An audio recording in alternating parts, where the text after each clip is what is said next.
Is the diamond industry solely a B2C story? Now, the big mining companies, big people all got into this craziness that diamonds are luxury, luxury, luxury. And that's it. So if diamonds are just luxury, then it's all about making money, trying to sell consumers luxury. And there doesn't seem to be anything else. Now, that I'm gonna really speak strongly against that approach in a minute. But let's ask the questions. If B2C dies, does the whole industry die? Are we captured by Signet or Signet type retailers? Okay, you say, well, you got Blue Nile and you got James Allen and you got some other people and everyone's going to go to the internet. That's a good answer, by the way. But right now, it seems everybody is this traditional kind of a store situation. Now, here's the big: is there a viable B2B sector that can support the market when B2C is weak? And that's a question for now, just what's happening in this next months, weeks, well, months maybe. And so now the question starts to be, well, what is the role of the dealer here? Isn't there supposed to be a dealer that's like a buffer? So you show me something that's really cheap, you're going to jump into it? And also, what is the idea of diamonds? Friends of mine, or Stephen Lucier from the Business Association, say, sell the idea behind the diamonds. Okay, fine. What is that idea? What is the idea behind the diamond? And luxury. Is there another idea? What was Oppenheimer thinking about in the late 20s or early 30s when there was an absolute depression in the United States and no one was buying diamonds? Did he say, I'm not going to do anything with diamonds because there's no customers, and since there's no customers, I'm not going to come up with genius ideas to consolidate the mines and to make advertising and to spend money, which I think basically Harry did from Ernest. They were saying, we are diamond men. We are diamond people. We're not retailers. We're going to get the retailers to buy from us. But there was a sense of identity of people who were dealers or mining in those days. And they're saying, we are the diamond industry. We're not little schmuckalainies that goes after the market, the buyer, the customer, and say whatever that. And if the customer sticks his nose up, we faint. No. We are diamond people. And I remember I was in Antwerp 40 years ago, for you were learning. They were diamond people. They said, retailer, very nice. You're a retailer, good. Go and wait online. There was a sense of the dealers having power and market power and understanding what was going on. And it was a business that was driven, not pulled along, but driven by personalities like Harry Oppenheimer, who said, we're going to do it, man. We're going to make this business happen. And we're not just going to become slaves to us. Now, this argument about, what is the idea behind diamonds? Very important. It's critical. And I'm saying to you, the idea about diamonds is that diamonds are valuable, and I'm going to make that even more. But I'll ask more questions. Are diamonds more than just a luxury product? Are diamonds better than shoes and pocketbooks? What are we? Are we like shoe sellers, pocketbook sellers? Is that what the diamond business is about? Are diamonds valuable, intrinsically valuable? Without being fashionable, without being luxury, without adding all of the schmaltz and the making them and cooking them and building them and looking at them and dancing with them and modeling them and advertising them and marketing them. Besides that, are diamonds as a rare, vital commodity, are they valuable? Why are they valuable? Who makes them valuable? Who stands behind diamonds today? Nobody? Nah. So let me ask you the key questions. The big question, one question. Are diamonds a store of value in troubled times? Is that the diamond idea? I could show you a video maybe later of someone showing up in a concentration camp with something valuable that saved their life. We can talk about millions of people or hundreds of thousands of people who came after the war and had diamonds, and those diamonds allowed them to reestablish themselves. People have a Rolex watch, and in Africa it's called a passport, because if, God forbid, there's a war or something happens, you have a watch, you can sneak through customs or something, sneak through immigration, get out of a country. Think about that. Are diamonds having that thing? And are diamonds a store of value in troubled times? These are troubled times right now. Is there a market? Is anyone going to buy this stuff? Should we stand behind the product? Now, diamonds are a store of value if and only if there is a viable, ethical, transparent, and competitive and efficient market that provides fair value to those seeking to sell diamonds. In other words, the dealers have to get off their ass and not hide under the bed when the world comes and says we want to sell our diamonds. We have to support the product. Now, this market that we have to make, and I'm going to work at trying to make such a market, has to provide fair value. It doesn't have to be high prices. I don't care. It has to provide bids, competitive bids. Now, this kind of a market, isn't it? It's a B2B market. It's not B2C. It's not luxury. It's someone saying, I believe in diamonds. I know that they're going to be worth something more, maybe later or not. And I'm willing to pay a price. Look, even Signet, with all of its problems, it trades at $8 today. It doesn't trade at nothing. Last week it traded at $20. Prices can go up, prices can go down. But it trades. So I want to make a point over here that the diamond market belongs to the dealers, not the companies, mining companies, not the retailers. The dealers are the people that have to bind together and create a market with liquidity for diamonds. We have to do this. It's the role and responsibility of the diamond dealer community to participate in markets that provide liquidity for diamonds. Without liquidity, diamonds are a fraud. Buy those synthetic diamonds. Buy the CZ. You want a little sparkle, luxury sparkle? Go ahead, who cares? But if you want something that has inherent value, you have to believe that it's valuable, and you have to put your money where your mouth is. Marketing is not going to solve the issue of whether diamonds are valuable.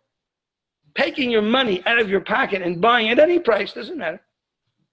That's going to solve the issue. That's going to create diamonds. Because I'll tell you, if we're selling diamonds along the idea and consumers believe that diamonds are valuable, but then they find out that when the rain comes, everybody folds up the umbrellas and runs away, then we're a fraud. The idea that diamonds retain value is a fraud. And the idea that we, the diamond trade, I don't have to retail. Retail will sell. He'll do whatever. He'll sell CZ. He'll sell cubic zirconia. He'll do anything. Okay, I'm not against retailers, and I believe in retailers too, and not full for sale. But the backing, you can't say a retailer. Again, retailers are going to have to buy goods because these older people are going to be selling goods, and they'll also have to support a market, and they'll have opportunities to make money. I believe, by the way, having such a market is an opportunity to make money, but we have to create liquidity in this industry, my friends. And this is God testing us. This coronavirus, he's saying, you guys, do diamonds really have value? Or are they just some luxury product? I got a bunch of shoes here, and with something we got to really think about. Now, I believe that all diamonds have value. They have value. No one's flushing diamonds down the toilet. And they may take, it's funny. I had cubic zirconia that was coming through on some of these pawn shops were sending me tens of thousands. And I said, does anyone want to? No, I actually won't buy it for nothing. Zero. But diamonds have value. The Rapport Group, I'm going to work to establish a viable, competitive bid-ask market for diamonds. That's what I think we need. I'm not going to rely on mining companies or retailers. The diamond dealers themselves have to be able to say, I am willing to buy a diamond at a price. Whatever price he wants. It is vital that sellers know they can consistently get a competitive bid for a diamond. They know the price may go up, the price may go down, and it's cold in the winter, it's hot in the summer. There's seasonality. Today there's a coronavirus, and then the next year there won't be a coronavirus. And so we understand that prices, I don't think prices are important so much as the idea that I can always get a fair price, a competitive price. When I say fair, I mean competitive. So bidding and liquidity also creates confidence. If you see that a default is available for $8,000 and it's bought for $8,000, okay, that's a ridiculously low price, 1 carat. But okay, I know it's 8. So I want 10. I want 12. I'm going to add value to it somehow. Okay, that's all right. But I know that there's a floor that I can stand on. And that's very important for consumer confidence. When they say, oh, this is like just dropping, it's just dropping, I don't know what's going to happen. So bidding and liquidity creates confidence, and dealers need to give confidence by standing behind the product and putting their money where their mouth is. And listen, not for everybody, not for little dealers maybe, but the stakeholders in this industry need to protect it. And if they don't protect it, then other people will. It's fine with me. But the bottom line is, are diamonds a store of value in troubled times? And when you're finished making this talk today and you're taking your shower tonight and you're thinking about it, are diamonds a store of value? Is that part of the diamond dream? Is that part of the diamond promise? Is that part of the idea behind diamonds? Or are we just a bunch of luxury schmuckalanies? And I think this is something that we have to address, and I'm going to address it. So, and by the way, if we buy diamonds now, if we provide a market now in the middle of coronavirus time, and people say, you know, a diamond, I didn't get as much money as I thought, but I got money. Yeah. They say, I got confidence again. You want people to have confidence in diamonds, you do it. Now, let me show you an example of some weirdness. So I said, okay, let me go look around. I said, let's take 1 carat diamonds, and let's look at the different price preference curves, they're called. A D, an EVV1, an FEV2. Yeah, FEV2 might be the same thing as an EVS1 or something. Oh, no, that would be EVS, yeah, EVS1, EVS2, whatever. These are like curves if you look at the price sheet. Anyways, I said, well, how cheap is this stuff? So the best price on RAFnet for defaults, for example, is $8,084.55 below, which is unbelievable. But then I said, you know, that's maybe too cheap. Let's take a look at the 10% of the diamonds, the lowest prices, best prices. And what's the average among them? So you can see here it's $95.47 below. My friends, these are pretty good deals. Now, frankly, I don't care. Offer 7,000, 6,000, 5,000, 4,000, 2,000, 1,000. Offer something. And I'm going to do everything I can to push and pull and pray and get an industry to work together to come up with prices. Bids, not theoretical Rappaport price list prices. Bids, actual, here's the money, sir. Here's the money, sir.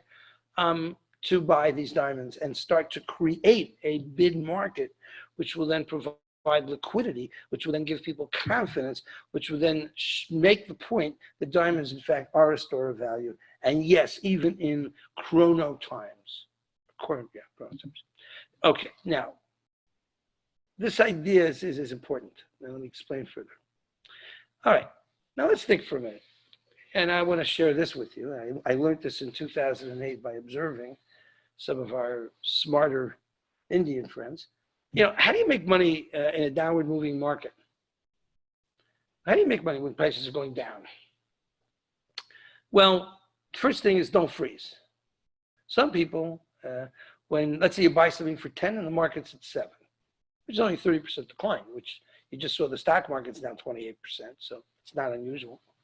Oh, it's unusual, but it's not impossible or crazy. What do you do? Some people think, oh my God, 10, now 7, put it in the safe, I'm going to hide under my bed. I'm not going to do anything. Mistake, big mistake. So what I saw happening is that the value of your inventory is replacement cost. It's not what you paid for. It's what you can replace it for. So what do these guys do? Let's say the diamond market is at, you bought it at 10 and the market's at 7. You sell at 8. You sell at 8. You replace it with 7, and you put $1,000 in your pocket. And you still have the same inventory. Nothing happened. You know, when the market starts to move up, the world changes. So you're breathing. You're taking something and selling it what you think is a loss, but you're replacing it with something else. And in the end, you're taking some money. You're getting customers too, because everybody else is running scared, hiding. Sell below your cost, replace, and make money. That's how you make money when markets are going down. Because you still have the same inventory. Nothing happened. Now, as this banker told me, he said, as long as my client is breathing, I don't bury them. Interesting idea. Breathing, buying, selling, trading, keeping the flow of business going. Now, today, difficult, understand, offices are closed, safes are closed. I'm not saying it's going to happen right away, but the idea that when we are in a difficult time, we don't freeze and we continue to trade even as prices goes down, that's the idea that we need in order to create a viable liquid market for diamonds. The pricing doesn't concern me. Prices will change all the time. The act that we're liquid and that we're moving and that we're trading, that is of great importance. That is the key to survival. That is the key to success, not just for the individual, but for the but for the industry itself too. Now,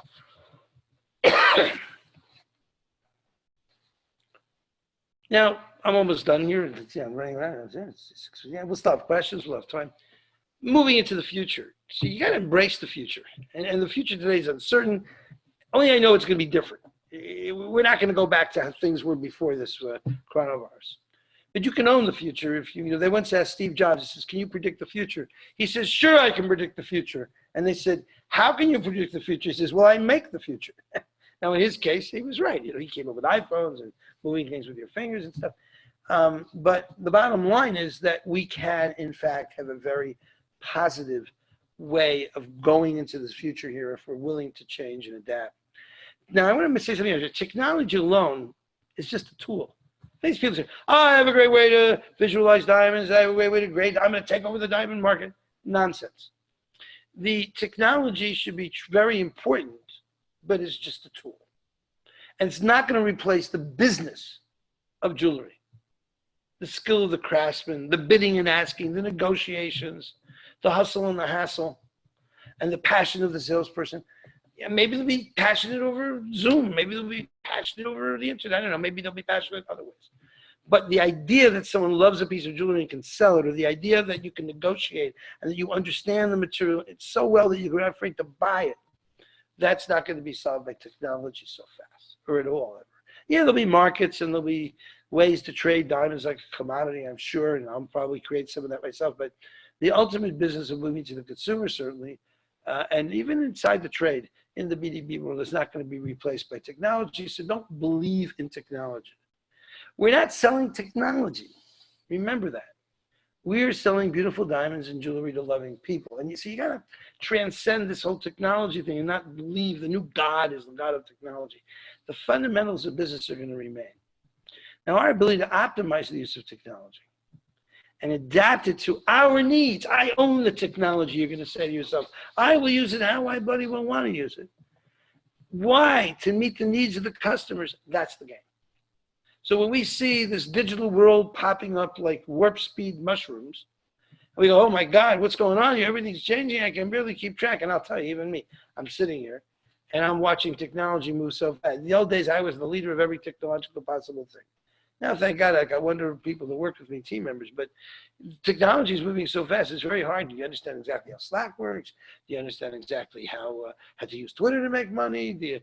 There's so many different things going on. But in any case, don't freak out. It's going to happen fast. Everybody's going to be confused. But that is going to be the future. The future is going to be digital. Okay. So, but we have to remember the customer, and we have to transcend the technology, transcend the product to the customer. And whether the customer is a jeweler, whether the customer is a consumer, whether the customer is another dealer, we're going to have to be thinking about how does this market work now in this new world, okay, where people shut stores, maybe there's different kind of stores, and how the whole world's going to work. Now, one other thing here, let me just move along. So the big idea is that the real idea behind diamonds is they're a store of value in troubled times. You want to sell fashion? Go ahead. I'm not against people who want to sell fashion, want to sell luxury, want to take a diamond and put it into Uji Haji and turn it into something that's whatever. That's fine. Take the product, add value to it any way that you can. And you'll probably be successful if the added value that you've made, is worth it. It's the value that added value. Consumers are willing to pay you for it. That's great. But I'm a diamond guy, a jewelry guy now if I'm buying a stage jewelry. And I'm looking at what is the thing worth. And this guy's going to make a brand, that guy's going to make it a Tiffany, that guy's going to make it a Van Cleef, that guy's going to make it I don't know what, okay? A little jewelry that'll sell in Amazon, who cares? But I'm looking at the basic diamond itself and saying, guys, it's nice to talk about luxury all day, but it's time we return to our roots and we really understood what are diamonds, the basic value of these diamonds. And we got to put our money where our mouth is and buy them and trade. Our ability to provide liquidity to customers is the key to the survival of the diamond industry. If we turn around today and we say, guess what, there's Corona and we don't buy and we're not going to make a market, and all you consumers who bought diamonds thinking that they were a store of value, nah, you're suckers. End of the diamond business, my friends. I don't even think you can sell luxury. You might as well sell synthetics or cubic zirconia or something else if all you're interested in is sparkle. I think cubic zirconia has a higher refractive index than diamonds too. So we better think about what are these diamonds and what is our jewelry and what is estate jewelry to what is this stuff? Is this thing have real value? Fashion and luxury may come and go, okay? But the value of diamonds, that's what's forever. And we need to understand that. We need to believe in it. We have to put our money where our mouth is about. Anyways, this is what I'm thinking. I'm thinking we need to create a market. We need to create liquidity. We need to go in deep to the diamonds. Let other people make all the added value stories that they like. But we cannot hitch our wagon to the added value and then it destroys or it drops or it moves. We have to go back to basics. And basics is what is the actual value of the diamond as a diamond, as it stands itself.